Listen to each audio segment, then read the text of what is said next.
Bonjour, c'est Yannick de Formation pour les pros. Alors aujourd'hui, dans cette vidéo, je vais vous donner mes conseils pour bien utiliser ou mieux utiliser les réseaux sociaux pour booster votre activité professionnelle, que ce soit la visibilité, la relation avec vos clients et vos ventes. Alors utiliser les réseaux sociaux, c'est devenu presque indispensable, mais par contre, il y a beaucoup de réseaux sociaux, il y a différents formats, on ne sait pas toujours quel format prendre, quelle durée faire, est-ce qu'on met des photos, des vidéos, sur quel réseau vaut mieux-il être, etc., etc. Donc on va voir tout ça ensemble. Au fait, si vous ne me connaissez pas, moi c'est Yannick, je suis entrepreneur depuis 2010 et je suis prestataire et formateur photo, vidéo, réseaux sociaux et j'aide les entreprises à mieux communiquer et à mieux vendre. Alors le premier conseil que je vais vous donner, c'est de ne pas vous disperser et être sur plein de réseaux sociaux. Je vois des entrepreneurs qui sont sur TikTok, sur LinkedIn, sur Facebook, sur Insta, sur YouTube, etc. Et en fait, ils passent beaucoup de temps, ils s'épuisent et au bout d'un moment, ils savent même plus trop quoi poster et le retour sur investissement n'est pas toujours très bon. Donc le premier conseil que je vais vous donner, c'est de vous focaliser sur un ou deux réseaux maximum pour commencer, et il faut vraiment être efficace sur ces réseaux-là. Donc choisissez des réseaux sur lesquels vous êtes à l'aise, que vous connaissez, et surtout là où la majorité de vos clients sont. Donc ça, c'est hyper important. Donc si vous n'y connaissez rien en réseaux sociaux, je vais vous donner quelques indices. On va commencer par la population la plus jeune. Donc si votre clientèle est plutôt jeune, eh bien, il faudra avoir une présence sur TikTok. Ensuite, un peu plus âgé, Instagram, on va dire les jeunes adultes, hein, je schématise, mais voilà, c'est pour vous donner un peu des indices. Ensuite, on va avoir Facebook, où on a une population un petit peu plus large, mais globalement, on va dire que c'est de 30 à 60 ans.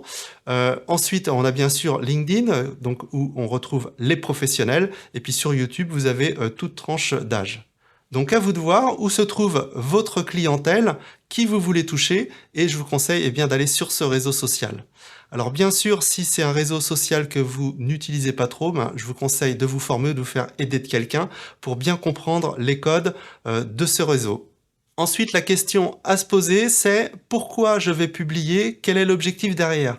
Je vois beaucoup d'entrepreneurs et d'indépendants qui postent sur Facebook, Instagram, etc.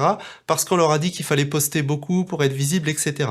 Donc ça, je pense pas que ce soit une bonne stratégie. Vaut mieux publier moins, mais mieux. L'objectif, c'est d'apporter de la valeur, de donner des réponses, de montrer ce que vous faites, de proposer des témoignages clients, des tutos, voilà, plein de choses qui apportent de la valeur, mais publier pour publier, ça ne sert à rien. Vaut mieux faire une publication par semaine ou deux, de valeur, plutôt que de passer son temps à publier des choses, tout et n'importe quoi, parce qu'après les gens ne regardent même plus et finissent même par se désabonner. Alors après, au niveau de la forme, ça peut être soit des photos, soit de la vidéo. Il y a eu la mode des citations, c'est un petit peu passé. Donc vous choisissez, mais il faut quand même savoir que la vidéo est beaucoup plus puissante, et ce pour deux raisons. La première, c'est que vous allez pouvoir passer beaucoup plus d'infos et illustrer. Il y a le son et l'image dans une vidéo par rapport à une photo.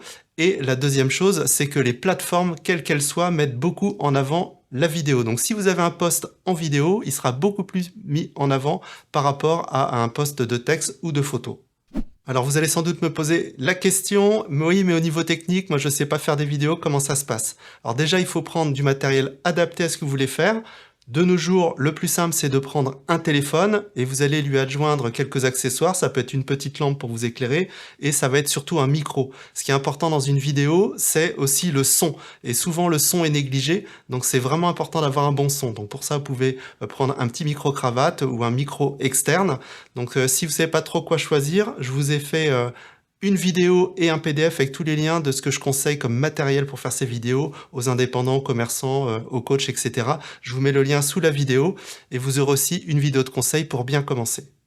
Au niveau des réglages, c'est important d'avoir une vidéo nette et lumineuse, mais pas trop. Donc faites bien la mise au point sur votre sujet.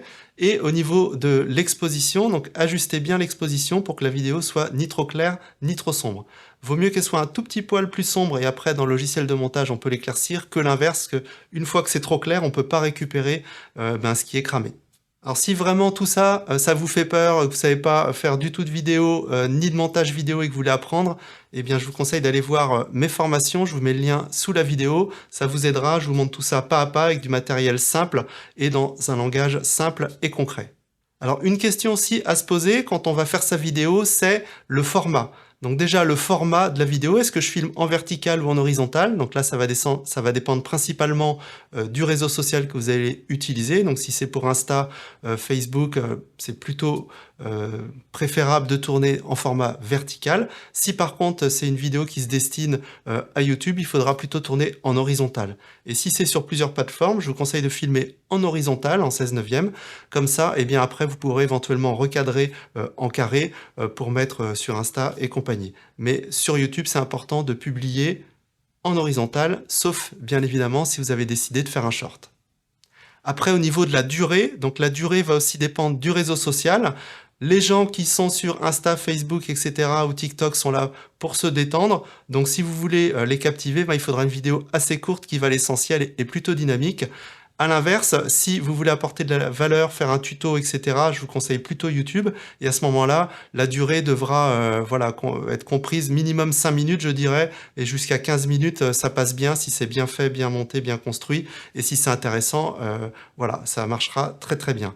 Donc, 1 minute 30 max sur les réseaux sociaux, TikTok, Facebook, Insta. Par contre, sur YouTube, un petit peu plus long, 5 à 15 minutes. Alors, petit aparté pour YouTube, si vous voulez booster encore plus votre visibilité, c'est important de mettre un bon titre, d'avoir une bonne vignette et de mettre une description avec des mots-clés parce que ce sera très bon pour le référencement et votre vidéo aura beaucoup plus de chances d'être vue. Ceci m'amène au conseil suivant, vos visuels, il faut qu'ils soient impactants, qu'ils soient jolis et qu'ils soient clairs. Donc je vous invite à faire de belles vignettes sur YouTube et sur vos posts, de bien soigner la présentation. Pour ça, moi j'utilise Canva, c'est un logiciel gratuit.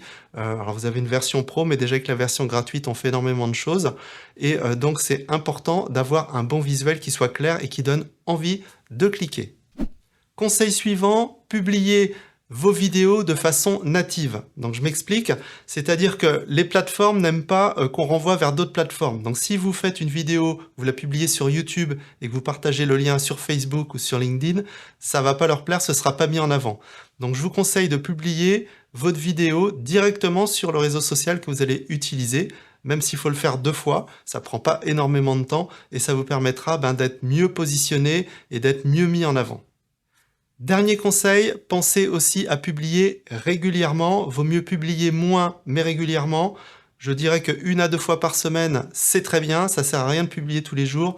Et par contre, évitez de faire 3 posts dans la même semaine et puis rien pendant 3 semaines, 1 mois et de revenir.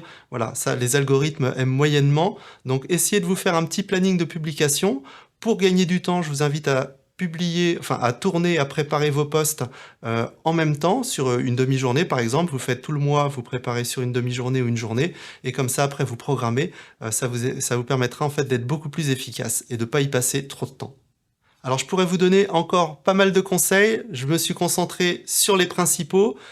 Si vous avez d'autres questions, n'hésitez pas à me les mettre dans les commentaires. Si ça vous a plu, un petit pouce bleu. Pensez à vous abonner à la chaîne pour avoir d'autres conseils. Et puis pour ceux qui veulent aller plus loin, je reste dispo pour un coaching ou une formation. C'était Yannick de Formation pour les pros. À bientôt. Salut!